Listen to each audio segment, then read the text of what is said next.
Good morning and a warm welcome to all the viewers. This is me, Dev Surbi, on Democratic Dialogues.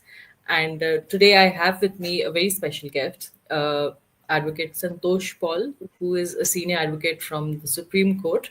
Welcome to you, sir. Welcome to all of you, and thank you very much for inviting me to your show. And so, sir, right off the bat, I wanted to, quote from your article that you've written for Bar and Bench recently, um, that the people of the country and their judicial authorities can neither access nor assess the integrity of the software which is controlling the voting machines. This subjects us to suspicions and accusations of manipulation and fraudulent election results.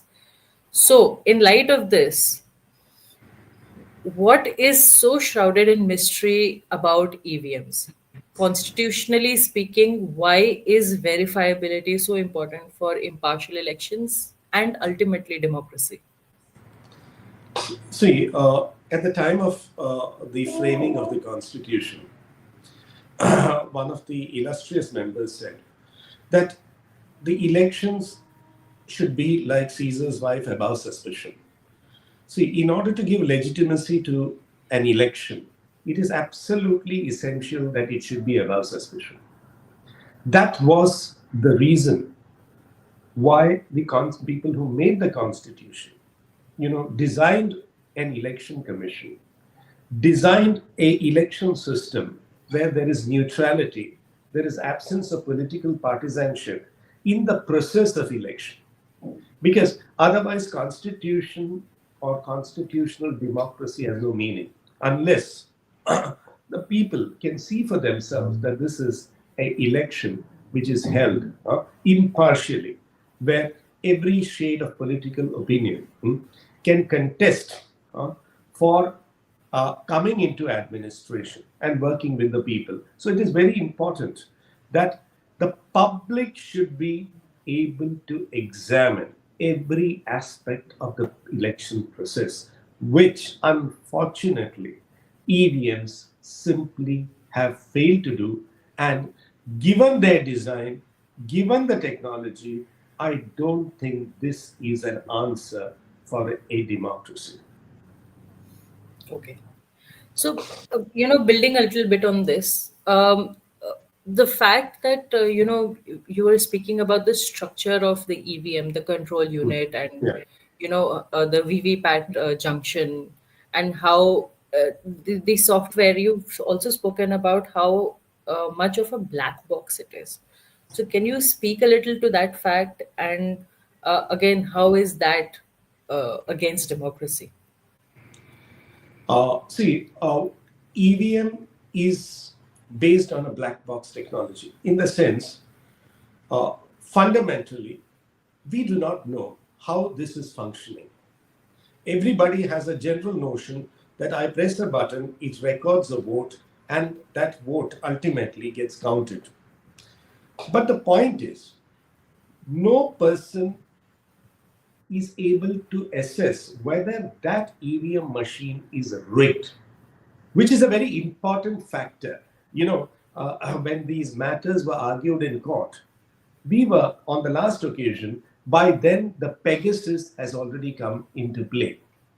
The possibility, now I have this phone switched off, the ability to switch on the audio, switch on the video in a off condition of the phone is a possibility under Pegasus. The recent war which is happening in the Middle East has shown that you can virtually explode a device Yes. 500 miles away. And to say that an EVM machine cannot be rigged or hacked into is, I think, being very, very naive. Now, the reason why the German Constitutional Court struck this down was on a fundamental principle. The question was asked, how do we know that this EVM machine is rigged or not? Can we find out whether it is rigged? It is the judges asking the lawyers. The lawyers said, no, you cannot know it. Can the public know whether this equipment is rigged? They also cannot know. How will you know it? The only way it was explained to the court is a set of experts will examine the EVM. That is why the German Constitutional Court said public examinability. Public examinability is fundamental in a democracy. It is important that the public should be able to assess whether this is a free and fair election or not. You cannot call in experts to assess whether the equipment is rigged, whether the equipment sided with some political formation or party and gave votes in that direction. If the public cannot examine it, it is not a democratic process. It is a very threat. It is a very existential threat to a democracy. And that is why the German Supreme Court struck it down. And which is why, in almost all technologically advanced countries, which can easily afford EVM machines as a cheaper means to execute an election, chooses to follow the ballot box method. No, absolutely, without a doubt. And to speak to you about also what you've just said, I personally think the point you made in your article was so succinctly put that if any citizen or even someone from the judiciary is not able to examine uh, the technology without the help of a technical expert, then it just does not stand, right? Because It has no legs in to stand on, as the one of the great members of the Constituent Assembly, K.M. Munshi, said, people should know that this is a free and fair election. They themselves should be able to see it. This was thought of at the time of framing of the Constitution. It's not a new concept. It is a concept which has run through all these years to sustain a democratic constitution, a democracy in a country. You need public examinability. And this is where the EVMs have failed, and it will continue to fail because, given the fact that these these equipments cannot be examined by the public, cannot be examined by the judiciary when it is rigged. Which is why, if you look at the Haryana elections, and I'm talking from a point of view, if you looked at the social media platforms, you had lakhs of people coming and attending opposition rallies. And yes. do you say overnight, in a span of 2 weeks, they went and chose another, the ruling party is difficult to digest. As somebody put it, the results are inorganic. And this is a great threat to democracy. If the public now feels, as it's happening in many parts of Maharashtra, that they feel that the elections is rigged, then that is an existential threat to democracy. And it is absolutely essential that whatever is the system which is being followed has to involve the credibility, and the people of the country should feel that they participated in a credible election. Only then Absolutely. a democracy can sustain. Absolutely. And there is Which, one more point I want to make. The question of VVPAT scrutiny is, is abysmal. In statistical terms, 5% constitutes nothing. In an election, in a democracy, to gain any legitimacy, you must have 100% scrutiny. Otherwise, it is not a legitimate election. Even if you have 95% and there is a 5% which is not scrutinized, then it is not a legitimate election as envisaged in the Constitution and as envisaged by the makers of this Constitution. absolutely. Which now brings me to the second question that I want to pose to you today. That's the legal side of it. So, as per the judgments of the Supreme Court, they haven't really given a carte blanche to ECI. Yet the ECI repeatedly quotes Supreme Court to absolve itself of any wrongdoing. So, why is this happening? And why is there no measure taken to fight this disinformation from the ECI? See, as I told you, the fundamental problem. Now, the last two elections, assembly elections, there is a feeling that the results are not organic. The results are contrived. That is the feeling. Now, the difficulty arises when the court is seized of the matter and pronounces upon it. What they found was that certain steps are there, and that is good enough to guarantee a free and fair election. But what the court did not look into is the fact that they themselves, with all the knowledge at their command, cannot know if the machine is rigged. Let us take an election takes place today in Delhi, and the machine is brought before the court. The court will be unable to tell whether the machine is rigged or not. Yes. It is impossible. It is impossible for the public to know it. It is impossible for the political participants who are undergoing this election process and contesting it. They are unable to know it, and the court also will not know it. There lies the fundamental flaw in the judgments. But there are three of the Supreme Court judgments which do not deal with that public examinability issue. And that is a serious flaw both in the judgment and now the manner in which the Election Commission of India is carrying out even the mandates which were given to it. They are failing to do it. For instance, you have after the elections between 5 and 11 p.m., there is an increase in voter percentage. How does that happen? You have a machine, it is recording the number of votes, it is displaying how many votes were cast. How can there be a change between 5 and 11 p.m.? And the change is not Yes. small, it is almost 7 to 8%, which is shocking, which is absolutely shocking. With 7 to 8%, why even 1% and 2% can change an election result? And 7 and 8% means this is a very flawed process. And the Election Commission has not come up with any credible explanation. One way out, though I am not fully in sync with it, is the fact of 100% VVPAT verification. If there was Yes. 100% VVPAT verification, you have all the VVPATs there. And it is far easier to count a VVPAT than a ballot because on a ballot, there may be 20, 30, maybe even 50 candidates. Then you will see whether the particular candidate belongs to which party and you disclose it orally and somebody records it. And whether it was a tick, it is an X, what is permitted, what is not permitted, all these issues will crop up. But on a VVPAT, it is the simplest way to verify because here you have Mr. X party and here is Y party. If either it goes to Y party, it goes into a box. It goes into the X party, it goes into another box. It's the simplest way. In fact, it is far easier to count VVPATs 100% than any of this what is going on. No, And absolutely. this is a big failure. This is a big failure, and this will forever dog the elections here, and which will undermine the sanctity of elections.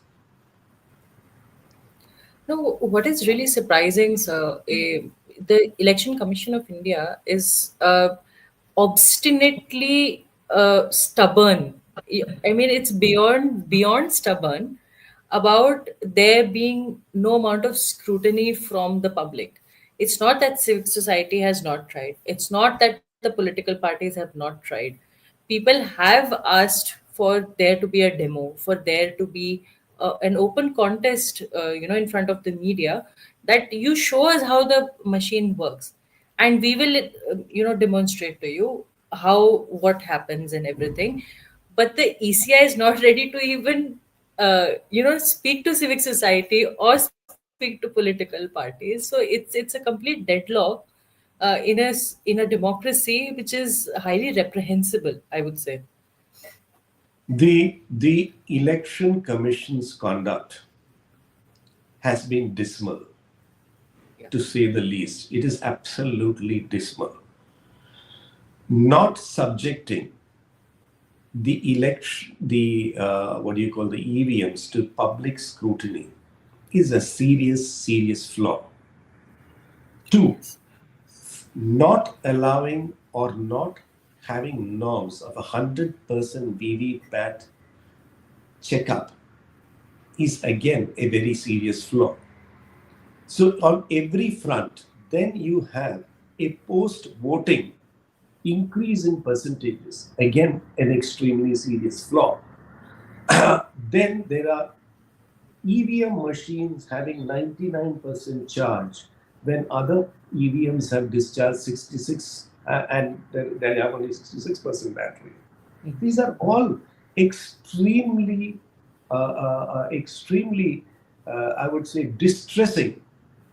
And these signals are indicative that the election commission is not being transparent. And therefore, if the election commission does not get transparent and does not promote transparency in the election process, then there is bound to be serious questions on the sanctity and integrity of the elections itself. Absolutely, without a doubt. Brings me to the next question, sir. What are your views on the other forms of electoral manipulation that we've witnessed, like voter suppression, deletion of names from the electoral list, post poll percentage hikes that you've just mentioned? These are all very serious concerns because it's not just the EVM that is in question right now. There is the before, the during, and the after of the election. All three stages are in question at the moment. So, what are your views on this? See, here I will trace back to the decision of the Supreme Court, which said that there will be three participants in choosing an election commissioner. That was the prevailing judgment which a statute seeks to replace, by virtue of which it is only the government which has the decisive and only viewpoint on who will be the election commissioner. And which is why you find there have been across the board in several places voter suppression, deletion of names. These are serious concerns. And if these things go on and the courts are not able to deal with it, then we fall on the democracy index, and which has happened in our case. Yes. And voter suppression, see, today we live in an age of social media. You can actually see what is going on. In Uttar Pradesh, what happened, it was visible by several video clips. In Maharashtra, Yes. they have produced large chunks of names which have been eliminated from the list.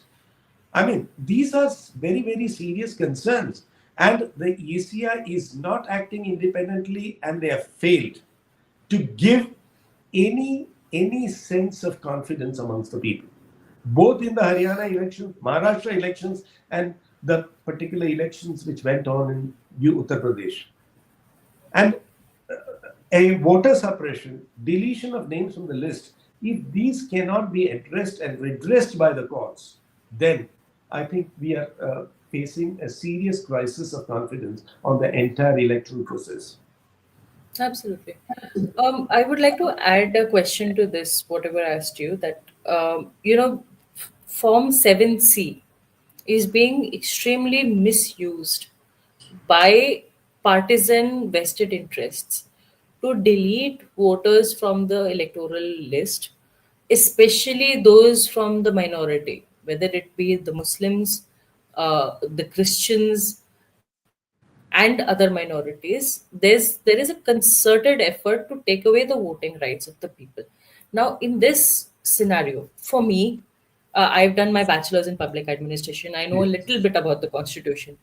The election is a fundamental bellwether of democracy. Now, if in that process you are denying the rights to your own citizens, certain segments of your population, is shouldn't the court be taking suo moto cognizance of this fact and actually take action when the ECI is failing to do so? I entirely agree with you because, in fact, see, when you have an election, even in a small state, you have hundreds of polling booths. You have voters lists, and people find that they've been deleted from the voters list in this age, you should be able to put it up on a public platform, uh, your voter list, so that people can come and redress it before the election. It cannot be that I go to vote and find, one chunk belonging to this particular community in this particular area, their entire names are gone. And then an election takes place and somebody is already installed in power. So there has to be a mechanism which has to be created whereby this electoral roll should be available for public scrutiny. And it is so easy in today's date to put it up on a public platform. It's not difficult. They need not man an office. They need not have lists all over the constituency. It can be simply uploaded and everybody can see it for themselves. And there should be a mechanism of redressing it. Yes, I absolutely. do, and this perhaps will lie from the fact that the courts will have to now intervene because the election commission has miserably failed to inspire any confidence, which is why you had in that particular village, they wanted to have a ballot. And how do you suppress that? You actually have a curfew. I mean, it is showing something, a side of democracy which is not palatable to the constitution. I mean, here are people who actually believe in the concept of democracy and wanted to exercise, not even in the official capacity, just for their own satisfaction, a poll to understand what really happened. And you are Yeah. suppressing even that right. I mean, I find it extremely funny, but at the Hmm. same time so insidious that what are they so afraid of? See, this is an empirical study. That's all. It's an Yeah. empirical scientific study in the field of social behavior. That is all that that village was trying to exercise. And you have a curfew to prevent that from happening. What was there to conceal? Assuming even if the results were different, it is for the government to take into account why were the results different when votes were Yes. polled on a ballot on an experimental basis as against an EVM. Then it is for the government of the day, the election commission of the day, to see whether there was in fact a problem with the EVMs. But that is not what has happened. You impose a curfew and you prevent a social empirical experiment, which Absolutely. which again is absolutely not in consonance with our constitutional ethos. It is not in consonance with our constitution because our constitution also guarantees us free speech and free speech. And that is what that village in Maharashtra was trying to exercise. They were trying to tell, listen, here we are conducting a social experiment and we want to know the truth. It is an expression Yes. of free speech so that whatever other problems can be resolved. You don't suppress it with a curfew. Absolutely. And so now is the government also going to get into elections of, like, say, professional associations and all other bodies where, or in colonies where they have elections and voting happening? I mean, it seems extremely idiotic. Sorry for my language, but it just doesn't make any sense to me at all. In fact, in our bar association elections, we have a ballot. In our society, in the elections in the society, we have ballots. Why? We can have an iPad and people can go and press something and no, you don't trust that mechanism. You follow the paper ballot.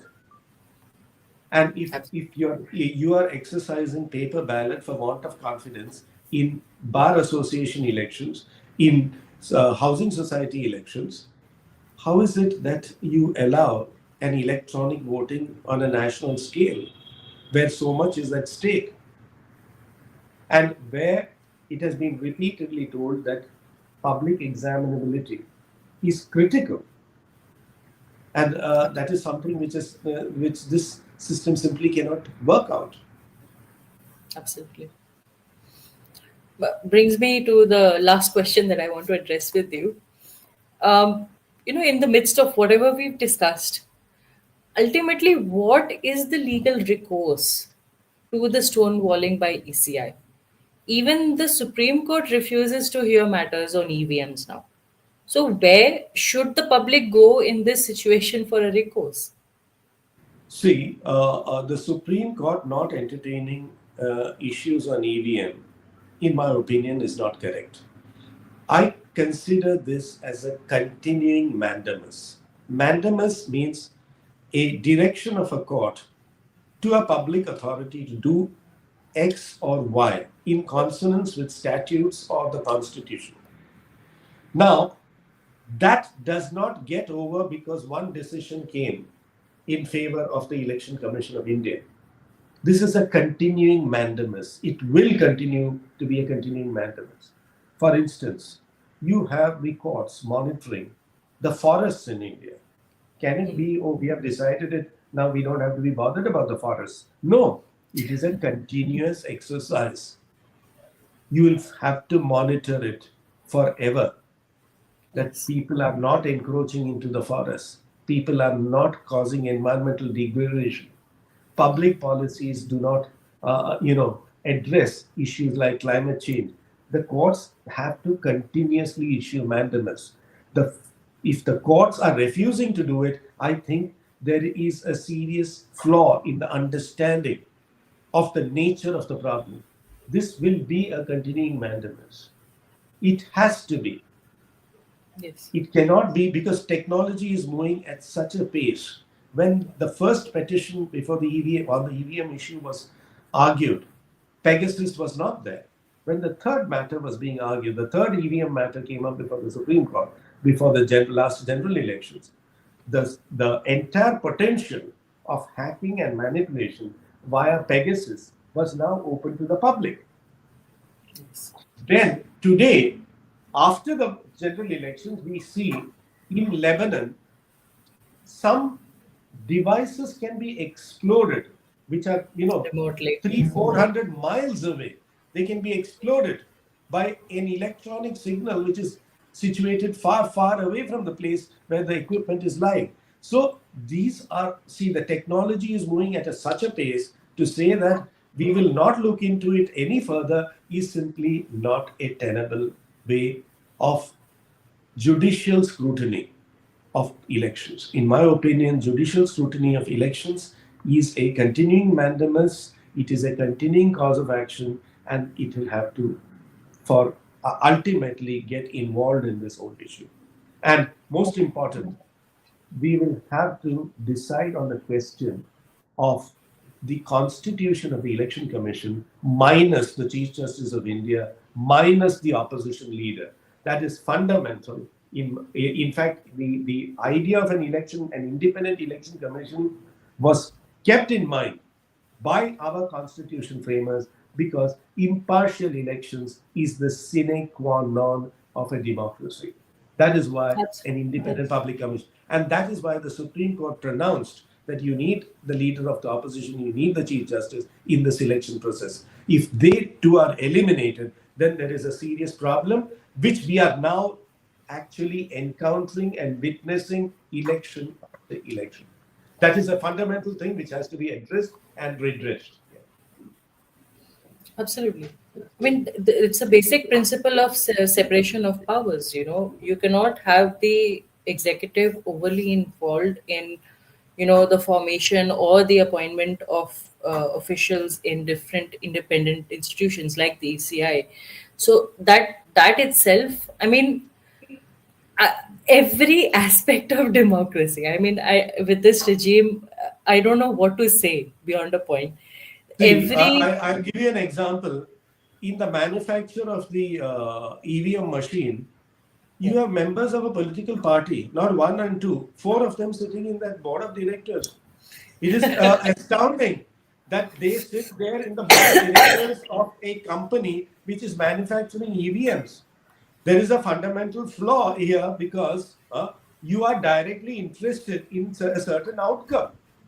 And you cannot be given the task of making a machine and you will have members of one political party being on the board of directors.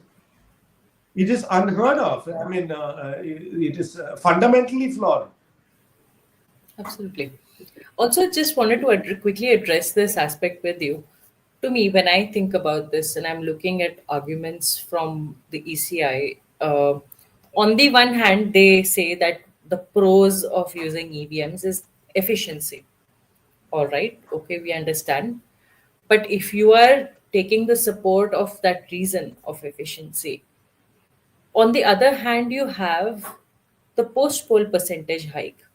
So how is the machine efficient, and at the same time there is a huge difference in the percentage polled at 5 p.m. Then a different percentage it hikes up at 11 p.m. and by the next day it's even higher. So there is a lot of cognitive dissonance even in the arguments from the ECI. What do you say about this? See, both the arguments are flawed. The argument saying this is an efficient mechanism is flawed. The argument saying that integrity does not get compromised by this system is flawed. Now, I'm going back to the ballot. We conducted elections for over 65, 70 years with the ballots.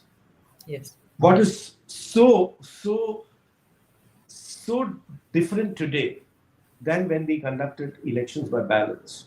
And when the ballot system, one thing, there were flaws in it, there is no doubt about it. People used to capture votes, etc. All those problems were there. But the fact is, the ballot was subject to scrutiny. You could go back, count it. You could go back and see it. Today, Yes. you are going to press a button and see.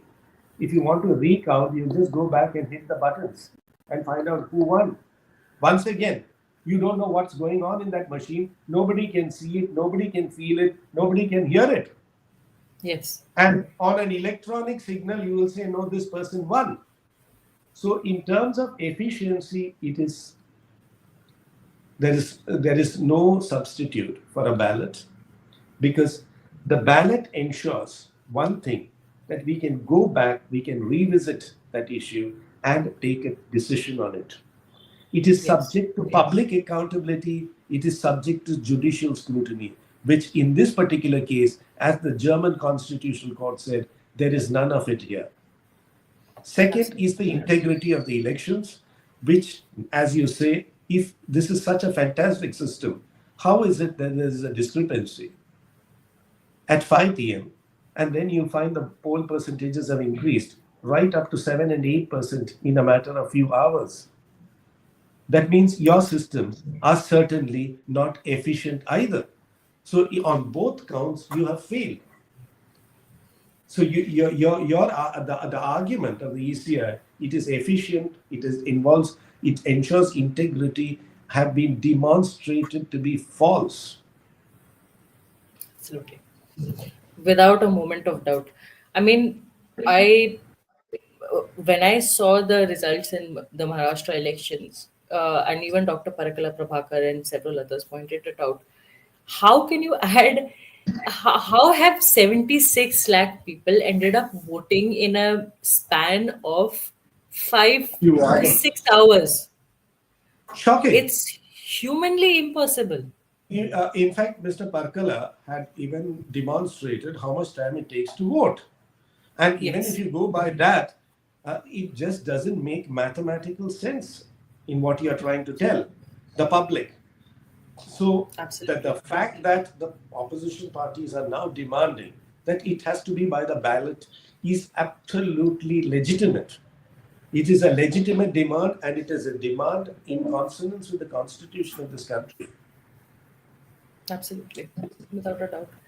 And before we end today, I just wanted to also quickly address, one more aspect of where the ECI is feeling is during the model code of conduct. We saw it during the Lok Sabha elections. I mean, there is not a single election that goes by without violations of the MCC, and multiple of them, not only across the election process, but multiple violations in a single day. So, from the Banswada speech in Rajasthan, I mean, the Lok Sabha election was marred with multiple violations of the MCC by the Bharatiya Janata Party, by a sitting prime minister, by several cabinet ministers, and yet we see absolute silence from the ECI. Yet they are extremely quick on the gun to take action against the opposition parties. I didn't see See, again any action from the judiciary on this. see, which is why I said the fundamental flaw which we are faced with is a partisan election commission of India. That is the fundamental flaw. And how was that effected? When the Supreme Court said your selection of election commission must necessarily involve other participants as well. And you, by a statute, just before the elections, eliminate those two components, which would have ensured impartiality in the selection of the candidate. Today, an election commission is beholden to the government because he knows Yes. it is only the government which decides his appointment, nobody else. So you have an election commission, he is completely, he knows that the person who appointed him and he has to show obeisance to that person or that political formation or that political party. There is no other component in his selection. Here lies the fundamental problem. Unless the selection of the election commission is impartial, and that could have been effected only by virtue of the judgment of the Supreme Court on this. Once you took away the non-partisanship in the appointment process, he becomes a cog in the wheel of a political machinery. He is Absolutely. no longer an impartial component to ensure a free and fair election, which is why you are seeing at every stage you find all kinds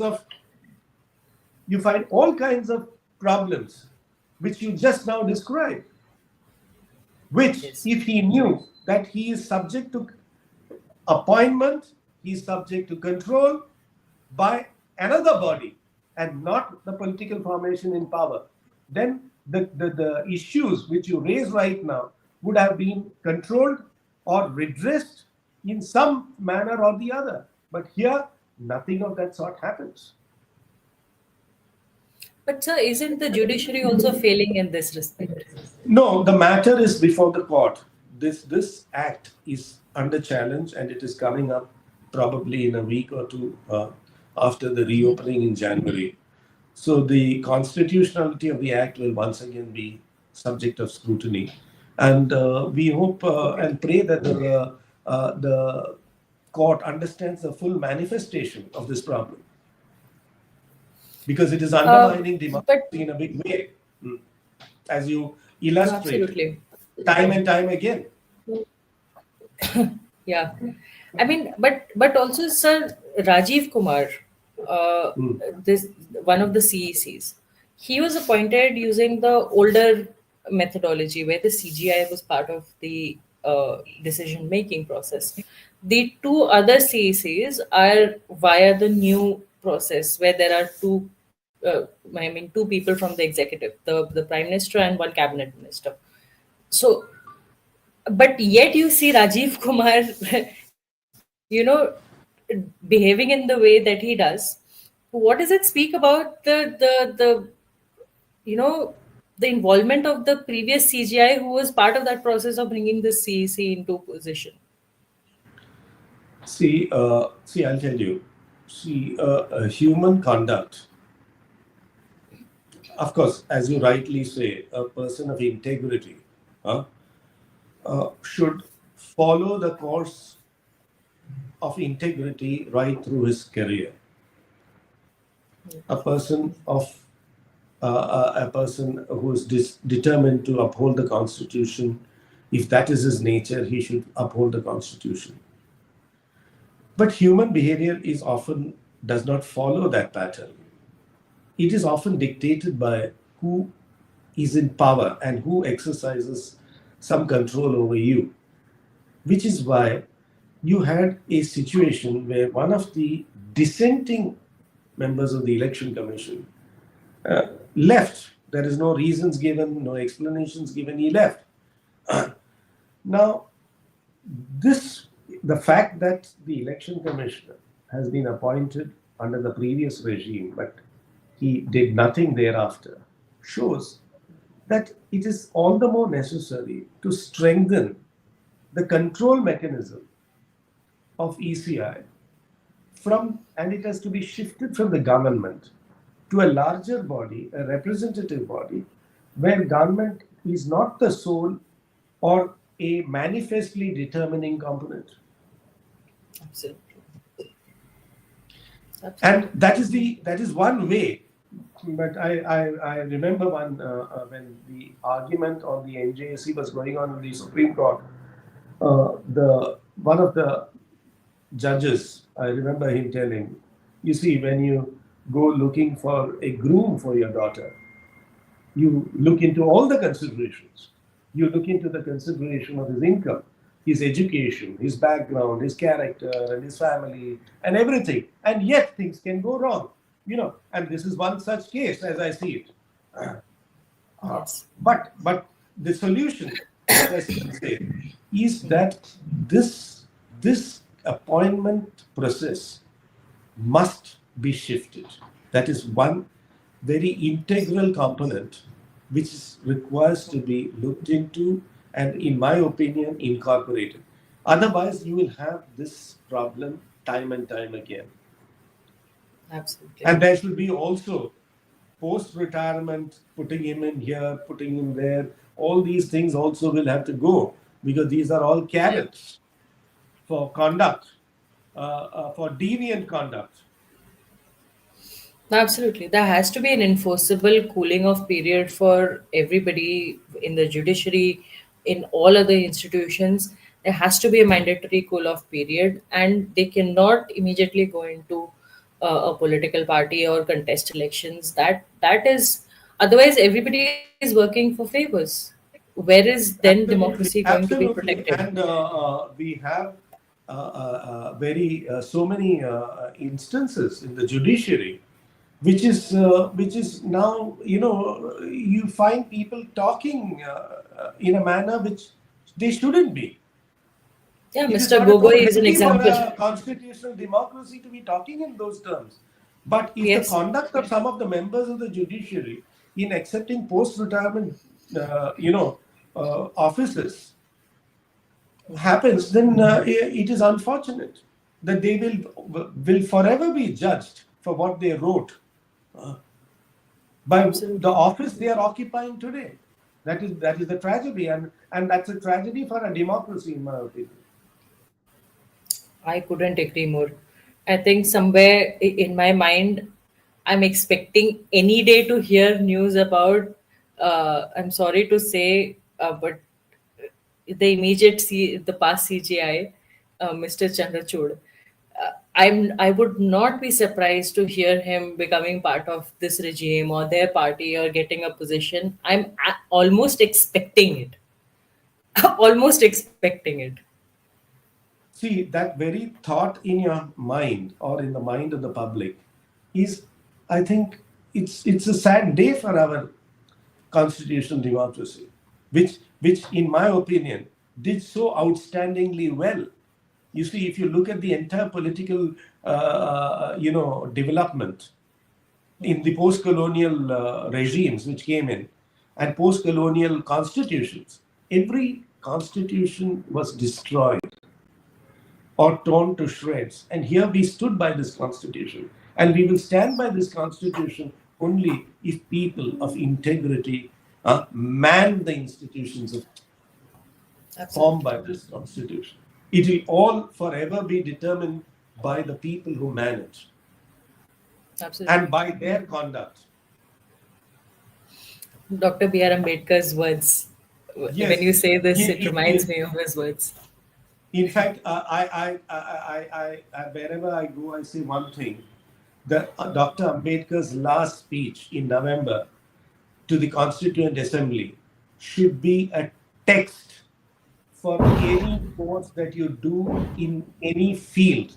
If you're studying engineering, you still got to read that last speech of Dr. Ambedkar. because he's not talking to an audience of 1947. He's talking to an audience of 2024 also. That Yes, speech is addressing you and me as well. And that has to be taught, irrespective of what discipline you're studying, what discipline you're specializing. It should be inculcated into the society. absolutely. Without a doubt.